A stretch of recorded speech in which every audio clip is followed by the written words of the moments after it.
Welcome to Tanakh Talk. I am your host, William Hall, broadcasting to you live out of Kingsland, Texas, USA, with a brand new series, TNT. Rabbi, I'm watching him dance right now, Stuart Federow, coming to you live. Rabbi, this is going to be so cool. Hang on one second. Oh yeah. I like the music, but I've got to deal with it at times. I like the beat. It has a good beat. I can dance to it. I'd give it about a 6.5. That's funny. That's Well, before your time. You don't even know what I'm referring to, do you? A 6.5? No, probably not. That's probably one of those things. It was American Bandstand. Oh, Dick okay. Clark. They would always they'd play a song, and then two random people were selected to grade it. And they would always say, "Oh, it's a good beat. I could dance to that. I'll give it a," and then they'd choose a number. Right. Now, I do remember, what was it? Casey Kasem. I remember that guy, the America's Top 20 or something like that. Yes, Casey Kasem. Yeah. Came into things on the coattails of Dick Clark. He was a very nice guy with Lebanese Mideast extraction. And there were always rumors, let's say, not sure how much rumors they were, but there were rumors, let's call them rumors, about his, which side of the discussion of the Mideast he promoted. Interesting. Casey Kasem, yeah. Well, I'm so glad that you and I talked today. And for all you people who are viewing, this was so spontaneous. Yeah, hey, what are you doing tonight? I don't know. What are you doing tonight? Nothing. So let's put a radio show together. And let's start tonight. Yeah, okay. So that's kind of what's going on. This is the live virtual call-in show. I don't know how many viewers we'll have. Oh, no, wait. William, it's not virtual, it's real. Well, I mean, it is real, but I mean, it's like, everything on the internet, unless you're in person. Virtually speaking. Very true. Well, one thing is for sure is I'm very excited about it. I've always wanted to have a situation like this to where we could discuss biblical topics of just on the fly and actually interrupt each other, dialogue back and forth, say, hey, wait, can we also disagree with each other? Absolutely. Oh, good, because if you said no, then I'm leaving. I'm out of here. So basically, it'll be good because we'll deal with questions as we already have them some of them will already be pre-written down. Some will come via email, and some will come through phone calls. And the phone callers, we'll just let the phone caller stay on the phone, and we'll just have a three-way discussion. And no guarantee I'll be able to answer every question asked. Hey, same here, but that's what's going to kind of make it, I think, to me, is making it that much more real, I will say that if it's a question I cannot answer, I will write it down and try to answer it the following week. Perfect. I think that's probably all the viewers are going to ask for. So I think this will be good. I mean, there's a lot of topics that we would like to discuss, or somebody will ask a question and they'll start explaining what the question or what the answer is, and then all of a sudden I've got 50 thoughts that pop in my head. Now wait, there's something else we got to add in here. We got to really sharpen this, And so I think this is going to be a great opportunity because I'm going to do my best on this series to add as much crazy thoughts as I've got, because I want to make sure we hit every topic, not just from one angle, but from many different angles. And I think this will be a good platform for that. And I'm really excited to see what kind of conversations we get into. So tonight, being just the pilot episode, we may not even really get into questions. We may just talk about, tell everybody the format. One thing I want everybody to know about is the reason why I chose you for this was because you have. I am chosen. I am honored. Son of Jor-El. Okay. Kal-El. Oh yeah, there you go. Kal-El. There you go. You've got a really fascinating book that's similar but not the same as what Rabbi Singer's got. He's got a very 2-volume book set. Everybody knows about it. Brilliant. Yours is like a little brilliant. Yours is like a little super pill. It's like almost like it's like a meal supplement sort of a thing. You can just take this little tiny book and ingest it, and it's like a ton of energy comes from it. Lots of information, lots of things that people need to know, not about how similarities are between Christianity and Judaism, but the differences. The differences is what causes the problem. And so that's what I love about your book. Let me tell you why I wrote the book, okay? And you and I have discussed this before, but there's so much in our culture now, maybe because of, well, I'll just say because of our culture, where people want to sweep differences under the carpet. The anti-religious community wants to see all religions as one and the same. The community that actually know enough about different religions think that they can only get along if they talk about similarities, and differences are avoided, swept under the carpet. And it's a sad state of real dialogue in our country, but what that does is that it tends to make all religions look alike. It tends to blend everything together in some sort of syncretistic mishmash soup. And I happen to love Judaism, and I don't want my religion perverted, diluted, misinterpreted, misunderstood, or trying to be seen as like everybody else. And so I wrote Judaism and Christianity a contrast, namely to contrast with how everybody was trying to make Judaism look the same, especially, of course, and obviously, the Christian community, which the Christian community includes the Messianic quote-unquote Jews and the quote-unquote Jews for Jesus and all of their ilk. It's by trying to make it look all the same that enables them to do what they do to my faith. And that's why, in bitter resentment, I wrote my book. And it's a good book. Well, thank you. Again, there's assumptions that people make. Okay,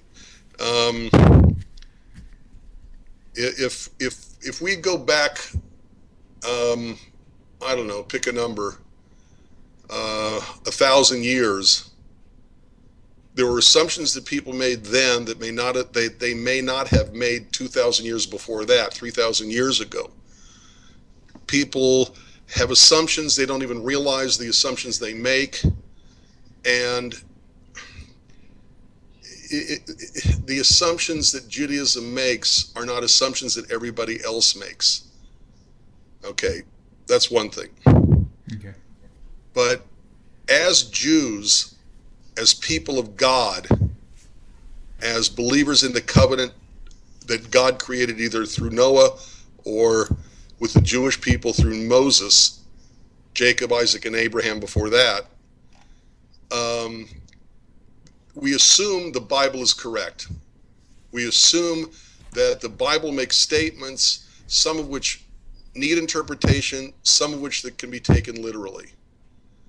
And my book, all it does is show that the most basic assumptions of Christianity, the most elemental, bottom line, these are the beliefs that make a Christian, are unbiblical at their base and contradict what the Bible actually says. And from that's how everything else in the book flew, whatever the word is. That's how it flowed. I hope it's not flawed when it flowed that way. Right. There's one of the topics we just came into yesterday with Rabbi Singer was we were talking about the Bride of Christ scenario. And for the first time, I had been kind of dissecting that thought again as I was presenting the advertisement for the show.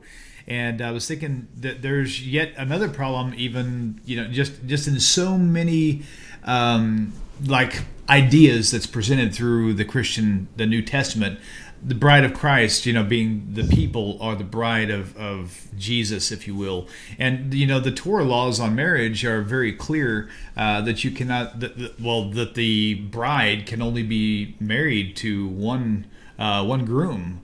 And so it almost makes it look like, or it does really make it look like to those who would even think about Torah, is like, okay, so if I'm the bridegroom of Jesus, then where does God fit in? Because I can't be both, because if you knew the laws of Torah, you know that you can't be in the same relationship with the father and a son. And I know that sounds really nitpicky, and they're going to say, well...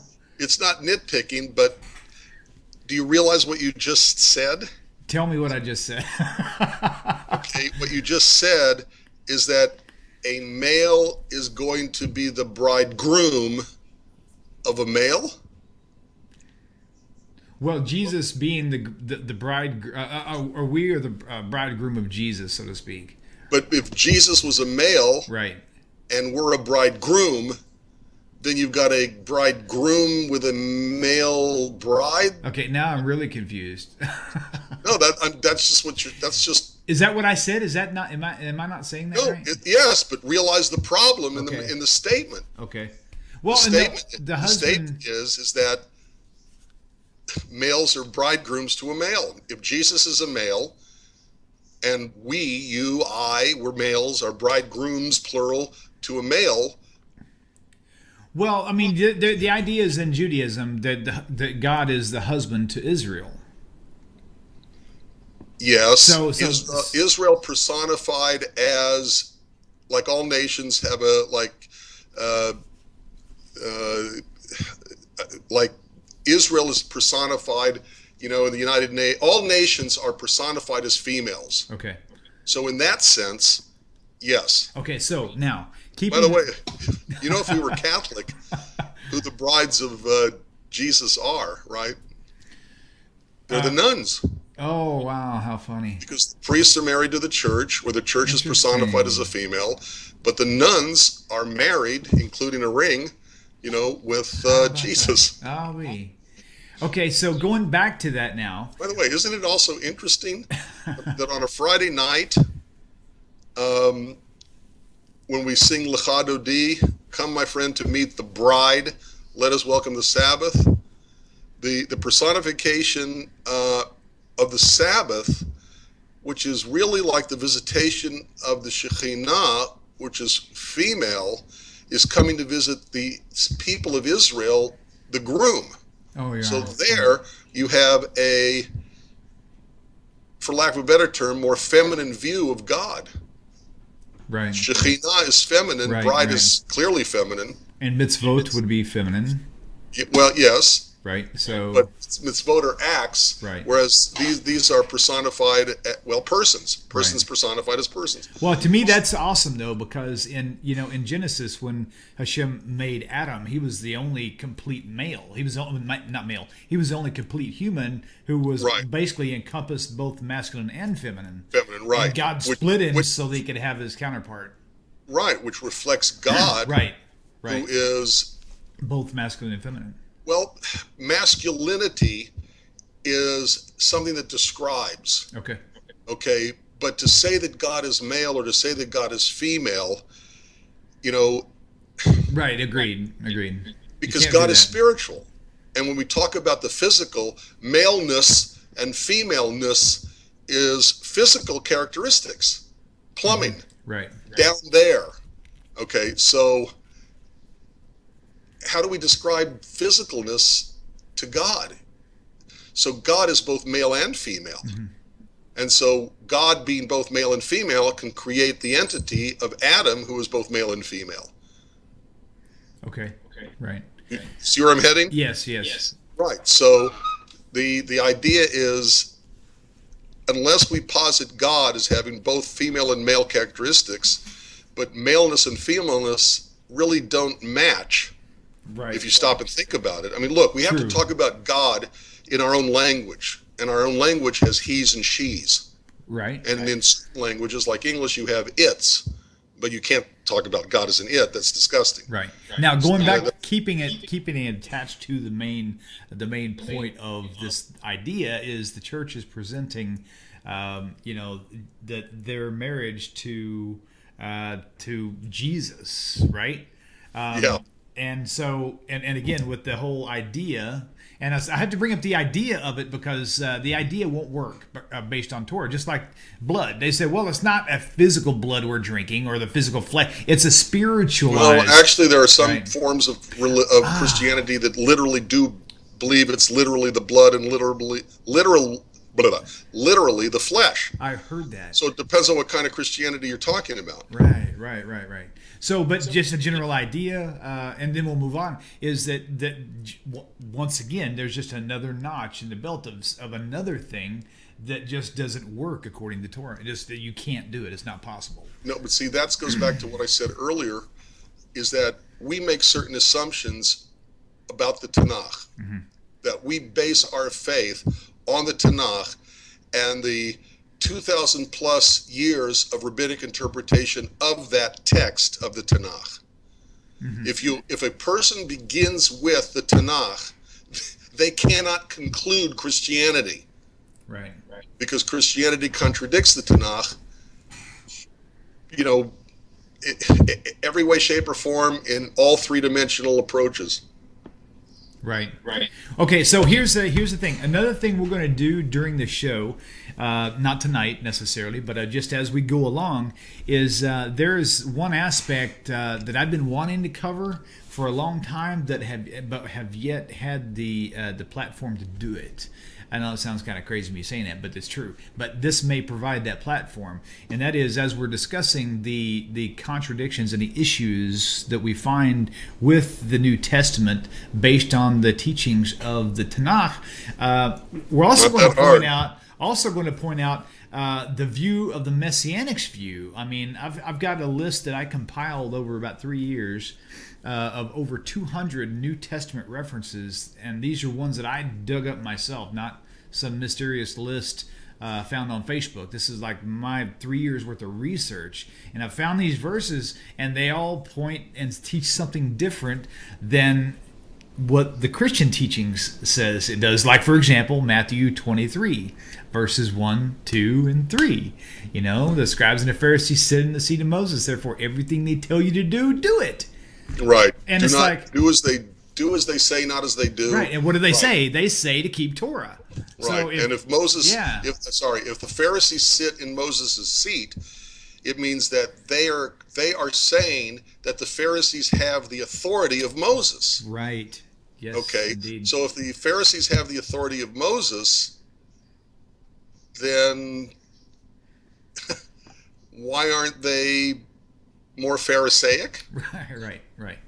Instead of criticizing. The problem with that, William, which I find very problematic, is, as I said just a few minutes ago, I'm very protective of Jewish rituals, life cycle events, holidays, holy days. They're Jewish. So I don't want Christians to do Judaism. Right. And it may give them permission to do Jewish stuff, Jewish rituals, if they think that their God, their Jesus, told them, do as the Pharisees do. Sure. So, yes, they have to understand that they themselves, their leader, their God, small g, commanded them to do as the Pharisees, which were the precursors of rabbinic Judaism, tell them to do. But I don't want them to actually do it. Now I want them to respect my faith, right? But I don't think they have the right as non-Jews to do my faith. Well, just like I don't think they want Muslims to do Christianity. Do they want Muslims to do communion? Why not? Islam calls Jesus the Messiah. Islam says that Jesus will return in a second coming. So does that give them the right to do communion? I don't think Christians, or even Messianic Christians, want to have Muslims do communion. Well, neither do I want them to do my religious rituals either. Interesting. So just again to let everybody know this show and what our goals are and what we're going to be accomplishing here, and this is very key. We want the callers, I say callers specifically, want callers to call in with questions. You can but only the ones I can answer.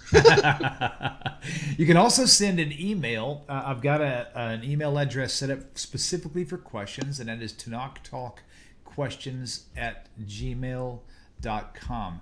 What we'll do is, if you specifically want them for this show, then just put a little TNT next to it. That way I know which show. Or this is a good way to divide them, because all of my questions come in through one email address. So either label it TNT or LGB for Let's Get Biblical. So and of course TNT stands for trinitrotoluene.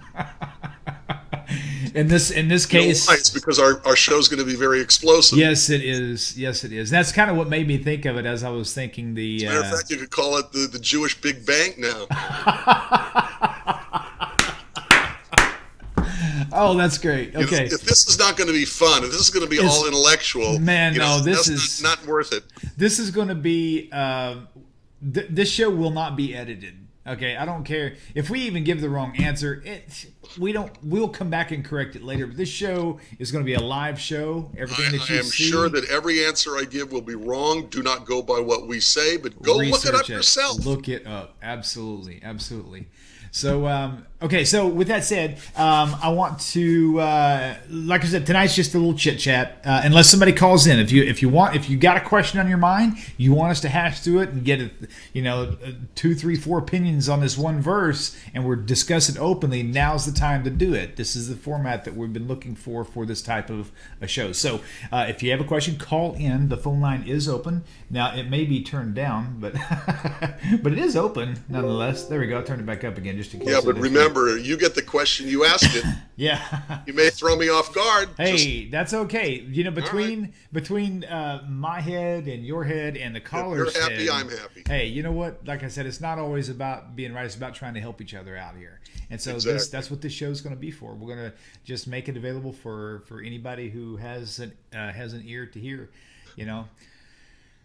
Oh my gosh. Okay, so back on your book, where can it be found? It's on Amazon.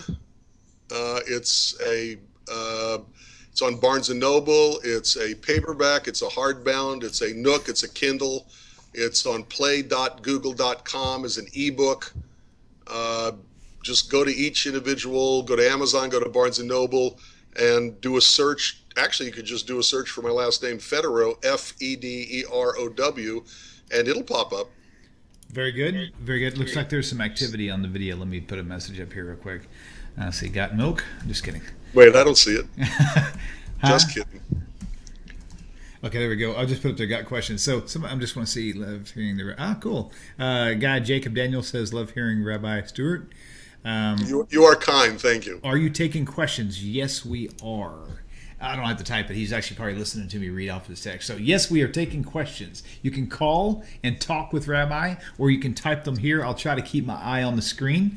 And they've got about a 28-second lag from the time I speak to the time they hear it. So, this is good. That's another good. That 28-second lag will give me time to fake like I know what you're even talking about.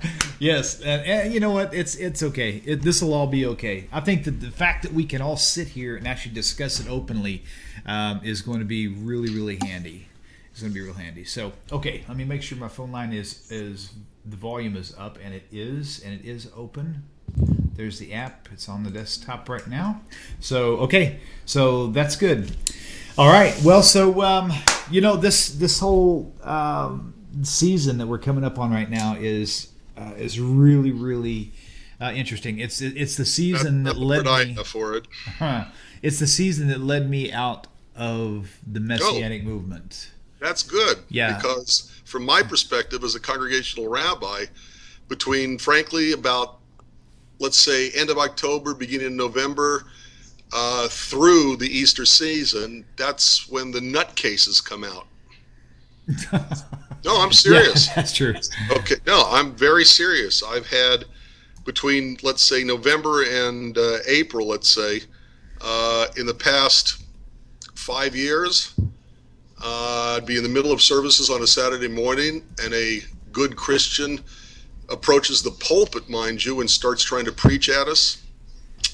That's Yeah. only a few years ago. Uh, I've had Wow. Messianic Jews, basically infiltrating our synagogue. Uh, it, uh, Material sent to my address at the synagogue, missionary nature. Get phone calls from churches. I love this. Gee, Rabbi, we're going to have a Passover Seder, and we want you to come over and help us pronounce the Oh words. no. Oh Oh, boy. Oh really? boy. Okay. Would you help a Muslim pronounce the words for doing a communion correctly? You know No, what? but why should I help you? Here's the thing I've got to say about that. So many people that I know, and I can say pretty comfortably because I did come out of the church. For those people who don't know, I was all of my like male family members that preceded me were pastors, preachers, evangelists, you name it, and so I wasn't raised in the church per se because I was adopted, but later on I did become a Christian and followed and started following the footsteps of my dad, my grandfather, my Uncle John, and started getting into teaching myself. Okay, and most of the people that I hung out with who began to express an interest in this sort of thing, they were completely ignorant to why that's inappropriate. They had no idea. All they knew was they were trying to get closer to God. And so, to be fair to the people that I've been around, they really Look, were searching with a pure heart. They just didn't. They were misguided. well, but they were searching. They were not making definite statements like, well, the Last Supper of Jesus was a Passover Seder, so we want to do what Jesus did at the Last Supper. Or we want to take the Last Supper and show how it's really, I'm sorry, we want to take the Passover Seder and show how it's really all about Jesus. The folks you were talking about were genuine searchers. Okay, that's not what I'm talking about. I'm talking about people who take my ritual and, the classic of three matzahs on a Seder plate, Right. and representing Father, Son, and Holy Spirit, and the middle one is the one that's taken out. You do know that in the Mishnah, where it first describes the first Seders, they only used 1 1/2 pieces of matzah. They didn't even start out with 2 pieces. Okay, it's lechem oni. It's the bread of the afflicted, bread of the poor. Well, if you got 2 full pieces, you're not poor. Okay. And as late as like the 1700s, there are Haggadahs, where it's still, even that late, talks about 1 1/2 pieces or even 2 pieces of matzah.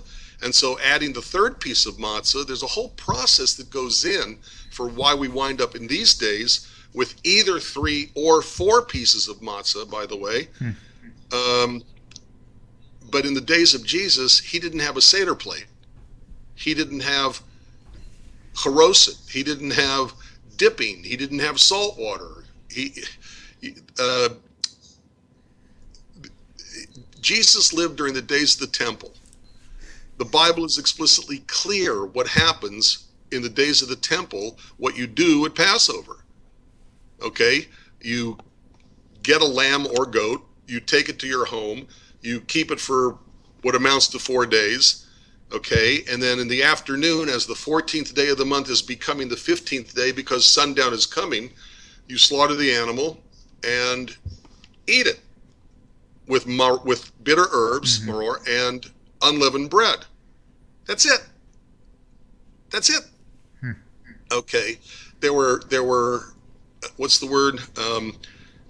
Antecedents to the Seder of having it with wine. How much wine? Well, 4 cups, these other things. But as a Seder, an order, a specific way of doing things, okay, that wasn't put together till Jesus was dead by about 40 years. More than that, 60. I cannot do math.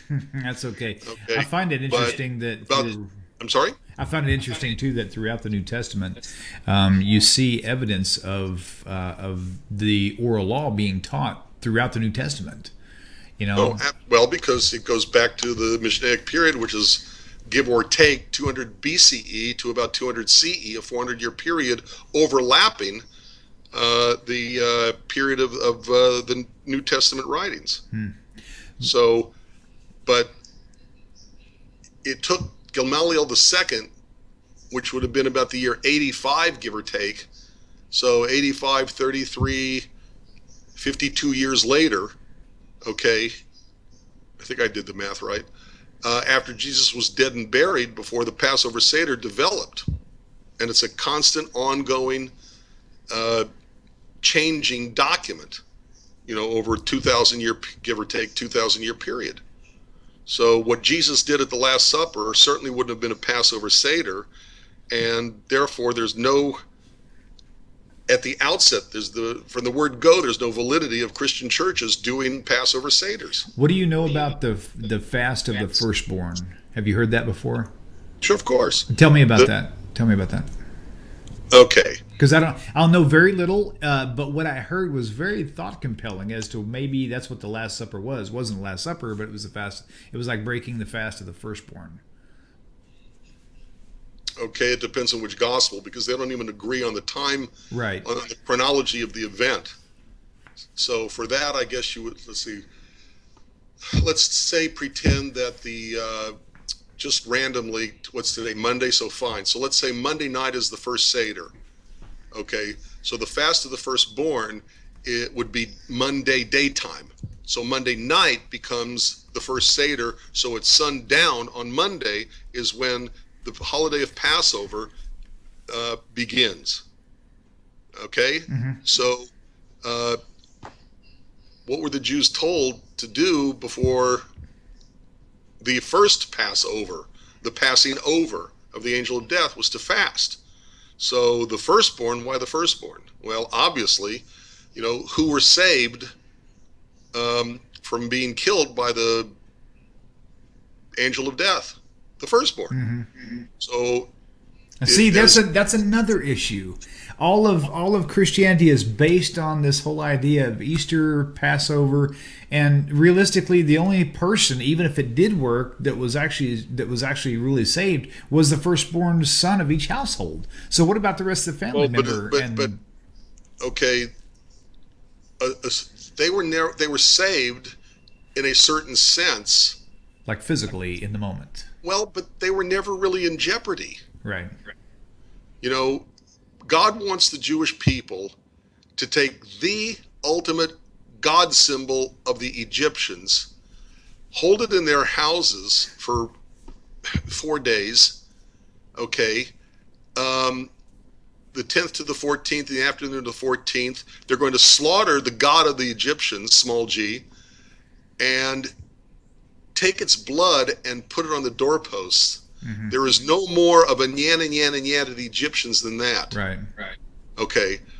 So that was just to make sure the Jews were going to obey God's commandments. That really was the first commandment given to the Jews as a nation, not merely as descendants of Abraham, not merely as individual tribes, not merely as individual people, descendants of Abraham, Isaac, and Jacob, but as a nation. It's the first commandment.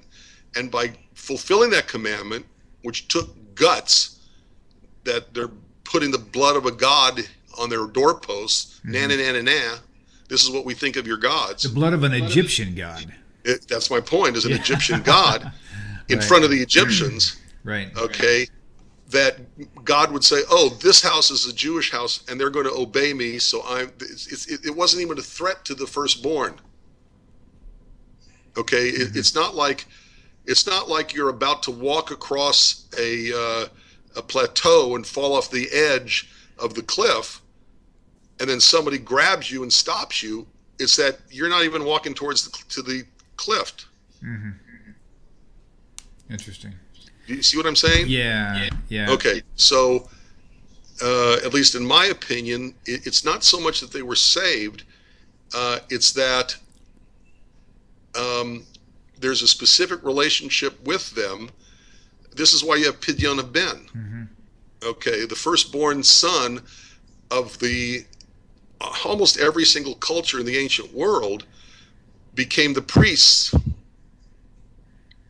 Okay. Mm-hmm. Well, what's the 10th plague? The 10th plague is killing every future priest of the last God, which was this Pharaoh. Right. Imagine that, believing a human being can be God. Wow. Unbelievable. Yeah.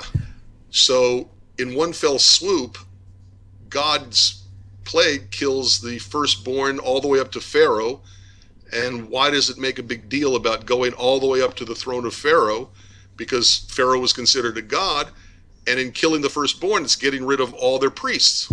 I think when somebody realizes that that the blood on the doorpost, how ridiculous that is, and in contrast to what really happened, and that being Jesus' blood, if they really got that, no one would ever say that the blood on the doorpost was the blood of Jesus, because they would be admitting by confession that they say that Jesus was the pagan god that we actually were told to sacrifice. We were told to slaughter that goat or that lamb. I must tell you, I just recently read that in a comment to a post on Facebook, and I forgot the gentleman's name who wrote that, but I thought it was the first time I had heard that analogy of the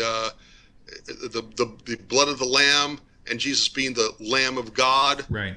And I thought it was brilliant. Yeah. I thought it was excellent. It's amazing. Okay, we do have a question on here. I don't know the name. I can tell you the code name. So we'll just go with the question. Okay. Yep. How consistent is the New Testament with the Old? Be as brief or detailed as you like. I'm not exactly sure what you mean consistent, because remember something. Okay, there's a word we use that is a gross misuse of the term, and that is the word Septuagint. Okay, Septuagint is a word from the word 70, referring to the 70 rabbis, like I said, I'm bad with math, 70 or 72 scholars of Judaism who translated the Torah to Greek. Not the entire Tanakh, just the Torah. Right. And the Talmudic version in the of Ptolemy wanting a Torah translated into Greek for his library, and taking the 70 or 72 Jewish scholars to translate it, and them coming out of their separate rooms with exactly word for word the same translation, was only for the Torah. Mm-hmm. We have no idea who did the Nach. Right. We have no idea who translated the prophets and the writings into Greek. Okay, not only do we not know who they were, let's just say they had varying abilities to translate anything into Greek. And so a lot of what they translated was simply wrong for the prophets and the writings. But somehow it got all clogged into one little book, into one little thing they called the Septuagint. But the word Septuagint really only refers to the Greek translation of the Torah by the 70 elders under Ptolemy. Okay, let's shape the question just a little bit. Yes. Okay, go ahead. You can add this to what you're fixing to say also. How consistent is the New Testament with itself? Not at all. I mean, you were just talking about coming up to this period, which I say is thank God, because all the nutcases stopped coming around. But the Passover, what's it called? The Passion. Oh, right. The Passion of Jesus, which is from the arrest of Jesus in the Garden of Gethsemane through what they call the resurrection, is called the Passion of Jesus, Passion of the Christ, hence the movie title, by Mel Gibson. But the point is that, and by the way, you can see this in a numerous source material. Tovia has this in his 2-volume work as a table. And if you're interested, I can email you instead of the references, it has actually the actual quotations. But there's no less than 31 contradictions in just the Passion narrative alone between Matthew, Mark, Luke, and John. Now, are you talking about literal contradictions or vantage points differences? So literal contradictions. Like blatant errors. You cannot, for example, write a single narrative that incorporates every quote-unquote fact of all 4 Gospels into one. You can't do it. It's impossible. Right. We just 2 minutes ago talked about which day was Jesus crucified on. Mm-hmm. Okay, John is explicitly clear it was the day of preparation for the Passover to have begun. So using the analogy I did before, if Monday at sundown began Passover, Jesus in that figuring was crucified, according to the Gospel of John, Monday afternoon, which would not have been during Passover, which would have been right before Passover began, because John is trying to equate Jesus with the Passover lamb. Right. Yep. Okay, but Matthew, Mark, and Luke, which are called the Synoptic Gospels, each have Jesus having a having a Last Supper. So let's say that would be a Monday night, and then crucified the next day, which in this setup would be Tuesday. So how do you write a history of Jesus, which would have him crucified on a Monday and crucified on a Tuesday? So these contradictions are not vantage point contradictions. These are contradictions that cannot be, that couldn't be real. Right. You can't have it both ways. Okay. It's not a vantage point that asks the question, who was the first person that Jesus revealed himself to at the quote-unquote resurrection? Okay, that's not a vantage point question. That's a historical fact. Right. Assume you believe any of this. But that's another issue. Right. Very good. So how did he word his question? Okay, let's see. How consistent is the New Testament with itself? We do have other questions coming in. It's not consistent at all. Matthew, Mark, Luke, and John are very inconsistent, not just with the Passion narrative, but with all sorts of different places. Okay? How consistent is it with the Hebrew Scriptures? Not very. Because look what it does with the genealogies in Matthew and Luke. Mm-hmm. Okay, look at the misquotations of Jesus in referring to something in the Tanakh. Look at the misrepresentations by Paul in the epistles when he gives a history, he gives a Jewish history, and he starts mixing things up. Right. Even with Stephen, whatever he was calling out the genealogy. Thank you. Right. Unbelievable. So the answer is not consistent at all. Right. Not within itself, and not with the Tanakh. Okay, next question. Did the Annunciation occur after Mary conceived Jesus? You have to explain that to me because I don't know what that is. All right, Annunciation is announcing that this baby boy Jesus is going to be the Messiah. So did that occur after or before Jesus? All right, here we go where I should have brought my text with me. No, seriously, because the Annunciation, I honestly think it depends on which version, which gospel reader you're reading. You're right. Matthew and Luke say different. I believe so. This is where I'd have to verify by actually reading it. That was from Jacob Daniel. He was pointing that out on the... Hey, William, you're an old man. You're a young man. I'm an old man, and my memory's just not that good. But the question is if I'm correct that one gospel says one thing and another gospel says something else, then pick your side. Mm-hmm. Do you want to say it was one or you want to say the other? Right. Okay. Right. Very good. Okay. So this guy Jacob Daniel is the one who's he's commenting along the way, along with a few others. Hey, Rabbi, real quickly, do you have the ability? Oh, looks like he'll be ringing back in just a second. We're going to try to get Rabbi Federow to actually pull up the YouTube channel as well. I think I lost him on signal. That's okay though. Let me downsize this screen, and I'm going to hang up and call him back like this.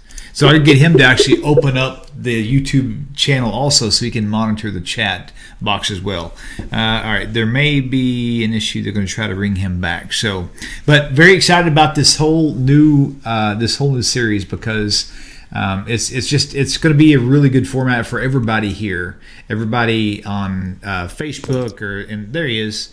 Okay. All right, sorry, I have no idea what happened. Hey, that is quite all right. That's okay. I was just doing some fill in. Okay. Well, good. We have AT&T, and sometimes, frankly speaking, our internet connection goes bye-bye. That is no problem at all. No problem at all. All right, sorry. Do me a favor. Can you just, this will be a good thing to find out for future shows. Do me a favor. Open up a web browser and go to the Tanakh Talk YouTube channel. And Wait. Okay, say that again slowly. YouTube channel. I'll go to YouTube first. Uh-huh. Okay, wait. YouTube. Thank you. Uh-huh. And Okay. then search Tanakh Talk. Yep. Okay. Got it. Okay. The very top is our link.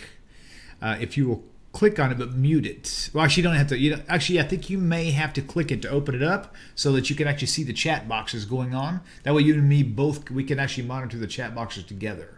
Okay. So, but you're going to want to pause. You're going to want to. Wait. On your YouTube Tanakh Talk. Yes, sir. There should be a live. The very top video on it should say live on it because we've got like 13 or 14. No, it says Twisted New Testament. Yeah, click on that. Click on Twisted New Testament. Yeah, that's the TNT. Okay, because it's got a great picture of Rabbi Singer. Hi. Okay, now pause that. Oh, you went to, are you on YouTube or are you on my website? Yeah, click on that. Okay, you need to pause that. Okay, that's a 30-second wait. Welcome to the new world. No, you said to go to YouTube. You're on YouTube, right?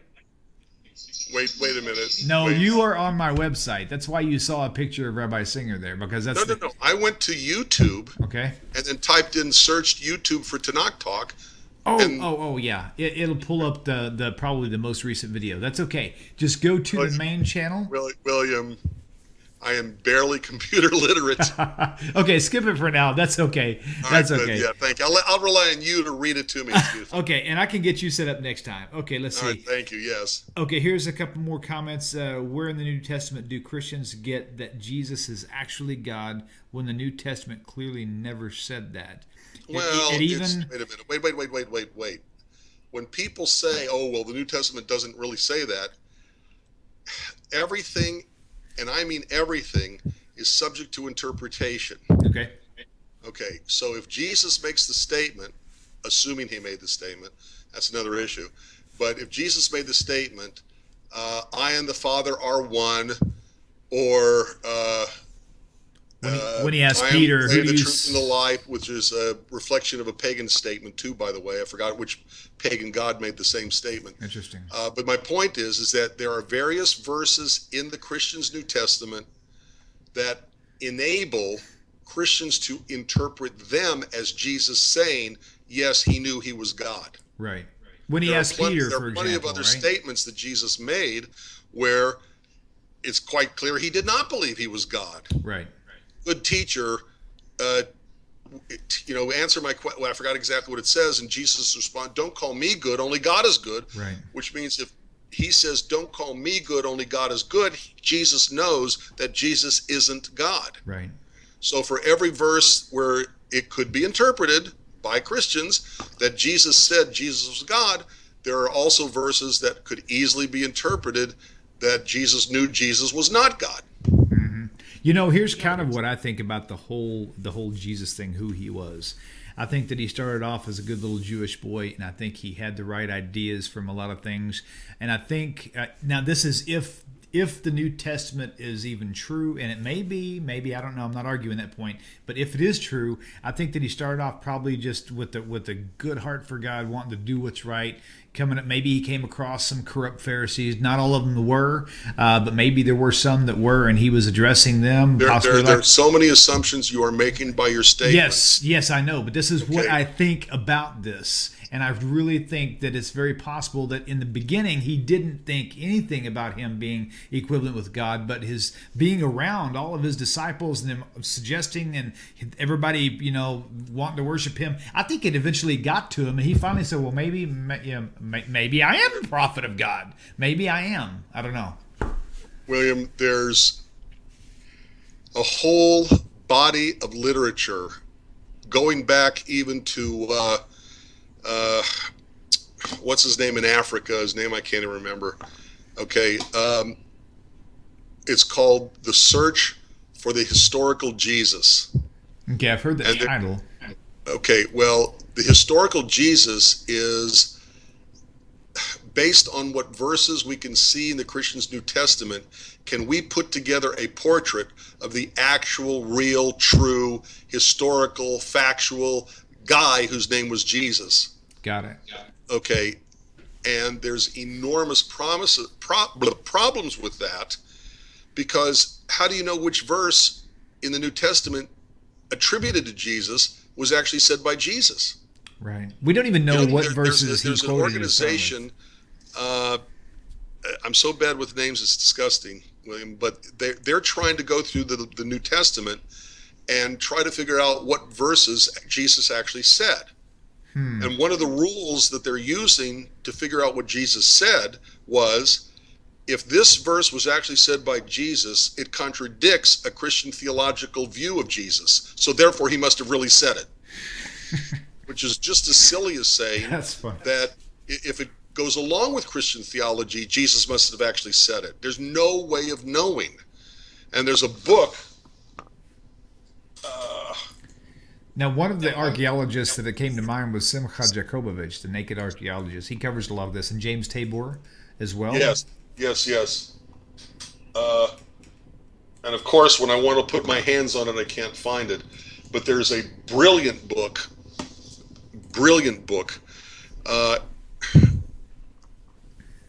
And you're going to ask me the name, so I'm going to have to, give me a second and I'll think about it.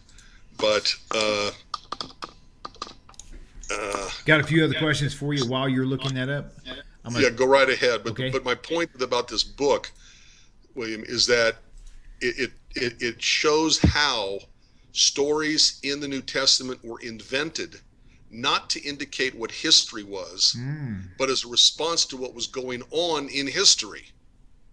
So, for example, they talk about their Jesus being the Messiah, so the Jews start saying, wait a minute, if he's really the Messiah, he's supposed to have a lineage, a genealogy that'll take us back to at least King David, if not before. And so Matthew hears the complaints, invents a genealogy to answer the questions, what was his genealogy? Luke hears the complaints and also invents his version of a genealogy. Both are invented to answer the question, how do you prove that Jesus was a descendant of King David? And all of the while, people questioning Paul before this stuff surfaces up and say, what are you worried about all this endless genealogy? Stop worrying with this stuff. And I was like, you have to. He only would make a statement like that if people were complaining about the stupidity of the already existing genealogies. Maybe. I mean, No. Why would whoever wrote Paul? Because again, we don't know what Paul actually wrote. Why would he say, "Oh, don't listen to genealogy. Don't listen to people who don't worry about genealogies unless people were already worrying about genealogies." Well, I mean, according to Torah, they have to worry about genealogy. So if they were teaching anybody, except the New Testament scholars, the Christian New Testament scholars, will say that the oldest of the four Gospels was Mark, even though Matthew comes first in the order in the New Testament, but it's only the second and third in the order of chronology of these Gospels that has a lineage for Jesus. Oh, that's interesting. Mark does not.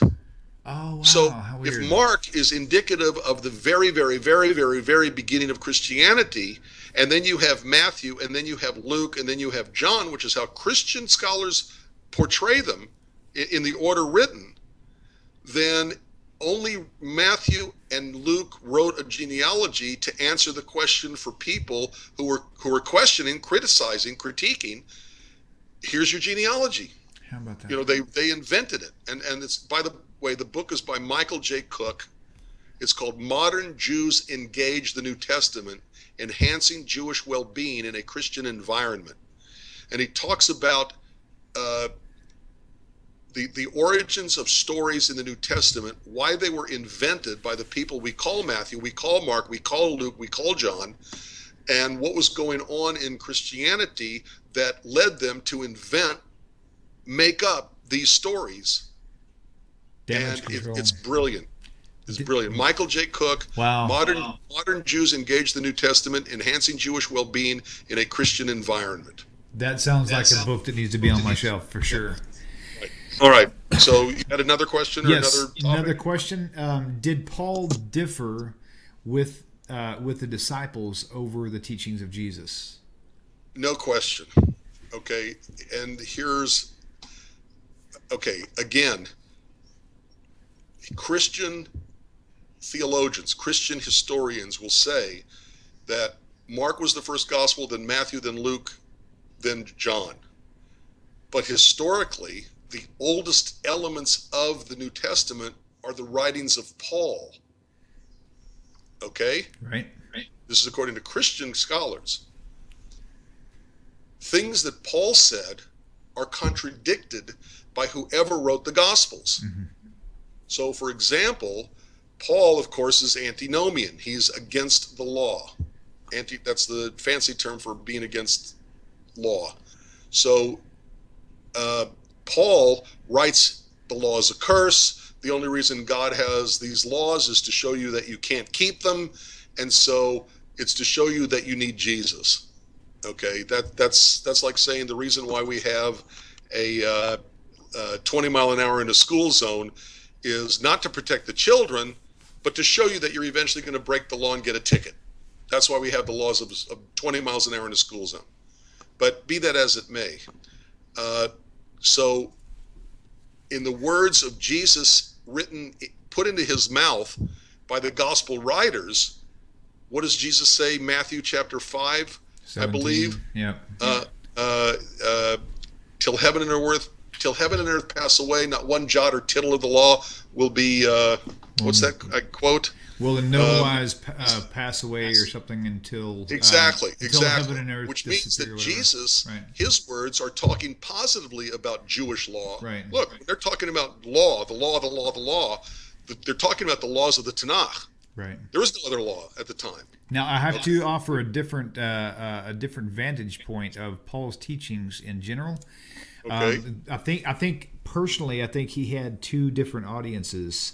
I think that he had no problem with the law because, like in Romans 2:13, it says only the doers of the law will be justified. So he speaks highly of it. I just think he had an issue with the oral law. Wait a minute. Wait.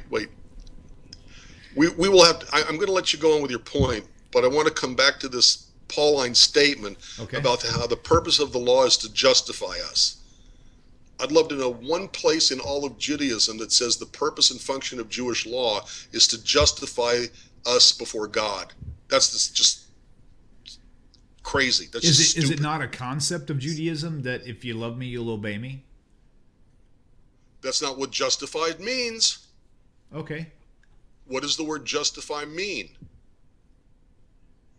To take an action that you committed and twist it to make it look like it wasn't a bad action. I don't know. Is that wrong? That's not how it's been explained to me. Okay, tell me how it's explained. The way it's been explained to me, and again, never believe anything I say, go Google this for yourself. To be justified means to be made right, to be made okay in the eyes of God, to enable you, now that you are right with God, to go to heaven.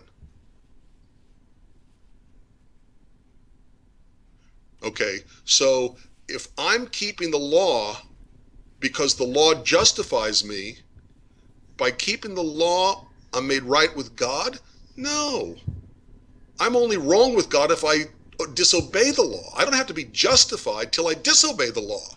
Obeying the law doesn't justify me. The purpose and function of the law is not to get justified. The purpose of the law is to make my life on earth a better life. Very good. Okay, why do we keep this? We're talking about my first book. My second book I'm already writing is called The Benefits of Faith. Why you need to be a religious Jew. And that's a statement made to all people, not just Jews. Okay, but my point is that I don't keep the law to be made right with God. I only become not right with God if I disobey the law. It's only if I disobey the law that I have to become right with God by repentance, by all the things that the Tanakh tells us we're supposed to do. Repentance, the process of repentance, okay, prayer, charity, all the things that lead us to forgiveness. So I don't keep the law to be justified. I keep the law as God commanded it because God wants my life on earth to be better off. Okay. Okay, that's a whole conversation in and of itself. Sure. So More when stuff. you quote Paul as saying, the reference you made in Romans about being justified, I don't agree with his premise to begin with. But he did say that. He did say that our obedience is key. Now, there's about 50 or 55 or 60 verses that I found that was really strong, even to the point of in 2 Corinthians 6:17, I think it was, where he said, where he's telling everybody to keep the feast of Passover. He said, "Let us keep the feast, not after the leaven of the Pharisees, but unleavened bread of sincerity and truth," right? And then you go back to Acts 15:1, which is one of my favorite ones because it's the one that's very tricky, very easy to overlook what he's saying. It's where he goes to Bethlehem or wherever he was going, and he had an argument. He said he had no small dissension within, right. with James, right? Acts 15, 16, 17, where he's basically on trial. Right. And see, he was actually talking about circumcision. And he says, but if you read the actual verse, it's very easily overlook something. It says, in fact, let me pull it up because I don't want to twist it any more than it already is. Let me go here. Do you have a Bible app there? Like I said, I left it in my car. I should have. Oh no, I'm thinking like an application. I've got mine right here. Here we go. I've got my program. Here we go. Okay. I got it. Okay, so if you pull up Acts 15:1, I'm going to just read something real fast. Let's see. 15. Okay. Yes. Okay, I got mine up here too, so that'll be helpful. 15:1. Right. Okay, very good. Okay, so here we go. I'm going to read this out. Just let me turn my other microphone up so you can hear me. Right. Okay. Here's his disagreement with circumcision. Okay, it says, "And certain men which came down from Judea taught that the brethren and said, unless you are circumcised after the manner of Moses, you cannot be saved." Okay. When therefore Paul and Barnabas had no small dissension and disputation with them, they determined that Paul and Barnabas, blah, blah, blah, blah. Okay, the key phrase to not overlook here is after the manner of Moses. Okay, he's not telling them that they shouldn't be circumcised. He's saying they shouldn't be circumcised after the manner of Moses, which is in and the how Torah. do you understand that statement? Very, very easily and clearly. First of all, there's nowhere in the Torah does it tell you the manner of which circumcision is to be done. It only tells you that you must. So for him to say, unless you're circumcised, quote unquote, after the manner of Moses, not after the command of Moses, but literally after the manner of the details of how to. That's what he was actually combating there.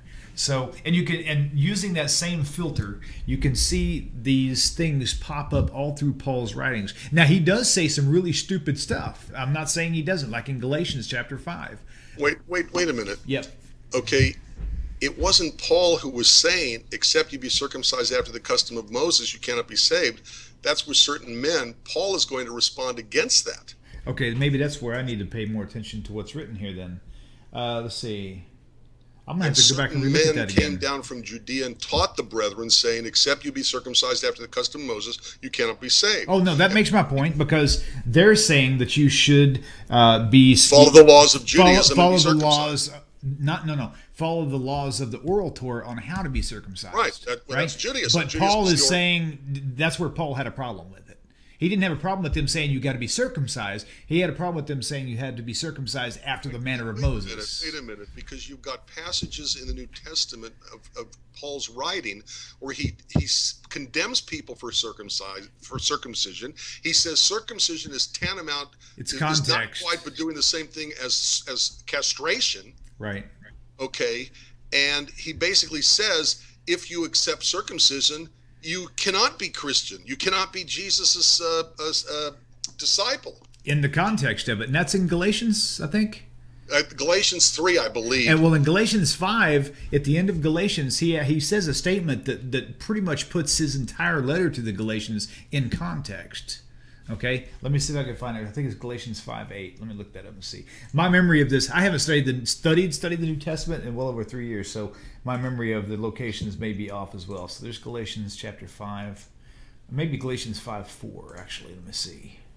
Yeah, you are severed from Jesus. You who would be justified by the law, you are fallen away from grace. Yeah, the ones who are justified, Well, now this is why I'm saying he has two different audiences. The point is, you cannot be justified by the law. Right. My point is that Judaism never said we were supposed to be justified by the law. I totally agree. Okay, but here is a distinction, to go back to the original question, between what Paul was talking about and what the Gospels portrayed Jesus as saying. Jesus is saying you got to keep the law. Right. Okay. Right. Totally. That is. Totally. That's Matthew 5:17. 7, whatever it is. Think not that I came to destroy the law of the prophets. I came not to destroy, but to fulfill. That's a comment that's totally misunderstood by Christians. Right. For verily I say to you, till heaven and earth pass away, not one jot or tittle shall in no wise pass away from the law, till all things are accomplished. Right. First of all, last I looked, heaven and earth are still here. So Jesus is saying yes. The law is still here. Yes, indeed. And in effect, it must be followed, which contradicts what Paul was saying about the law, like we just read. I completely agree. Okay, one more question before we go. I thought we were just getting started. Man, I would love to just go for 2 or 3 hours. This is the type of stuff. We both work for a living, and it starts tomorrow morning, right and early. Okay, last question. We'll try to wrap it up on one foot. Is Jesus' standards for divorce acceptable? If I remember correctly, Jesus' standards for divorce is you're not allowed to get divorced. Right. Except if one or the other Adultery, of the couple cheats. Yeah. I'm using polite terminology. Right. Okay. Well, that's certainly not Judaism's look. Right. You know, look, you got to remember I'm a congregational rabbi. Okay, and I'm not talking about members of my congregation, at my present congregation I've been at for over almost 21 full years. Okay, this happens in many different places, so don't assume, it's got to be somebody where he's at now. Right, got it. Okay, but I know couples who have stayed together when they should not have stayed together because they're trying to find the right reason. Right. And while they're looking for the right reason, they are ruining their children, misrepresenting God, making their kids into atheists, that's a whole other topic we could discuss, by the way, the true meaning of the Ten Commandments. Okay, but Judaism has a line. There's a line in Halacha which says that a man may divorce his wife even if she burns the toast. Right. Words to that effect. Now, to our modern Western ears, that is the most horrible thing that could ever be said. That, look, it's so sexist. The men, can divorce their wives even on such a simple thing as that. That's not the point of the statement. The point of the statement, as I have seen with my own eyes, is that if people need an excuse, the right reason to get divorced because they're either both or one or the other is miserable, then you make the reason for divorcing easily accessible so they can get out of their misery. Okay, it's not saying, well, if she burns the toast, they have to divorce. It's saying that even if you have to use something that light, that stupid, that irrelevant, to allow a couple to have the right reason that they can divorce. That's not what Jesus said. Jesus basically said you're married forever and ever and ever and ever and ever, and the only time you can divorce is if one cheats on the other. Believe me, there are plenty of other reasons why, frankly, it's better if a couple doesn't stay together. Right. William, I'm not a believer that all marriages must be saved. I'm not a believer that, all divorce is wrong. which is a very Christian attitude, by the way. Agreed. Okay, there really are times where a couple really needs to separate from each other and divorce and move on with their lives. And so Jesus, when he says that the only reason why a couple should divorce is if one cheats on the other, is detrimental to the well-being of a couple. Sure.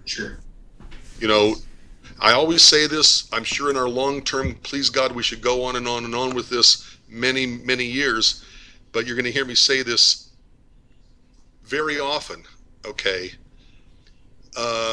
You better choose your theology very carefully, because it will paint you into a corner you will never get out of. And if you accept a theology that says all divorce is bad, you can wind up in a marriage that will eat you up from the inside. That is so true. That is unbelievable. All right. Rabbi, thank you so much. This has just been loads. My pleasure. A lot of fun. Loads of fun. I'm looking forward to future episodes every week, same time, same place. We're going to shoot for 8 o'clock. If I have to work late, because I do have another job, we may push it to 9. So just tune to the website and you'll see when we're live, it'll show up at the website. So, Rabbi, thank you so much. Shalom, shalom. My pleasure. Always fun. Beautiful, beautiful. Thank you, sir. Shalom, everybody. Thanks for tuning in. We'll see you next week. If I can figure out where to find my button at.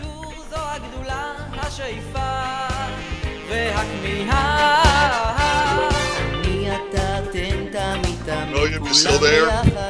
חשוב מכל חשוב והכרחי להיות ביחד. איפוק זו העוצמה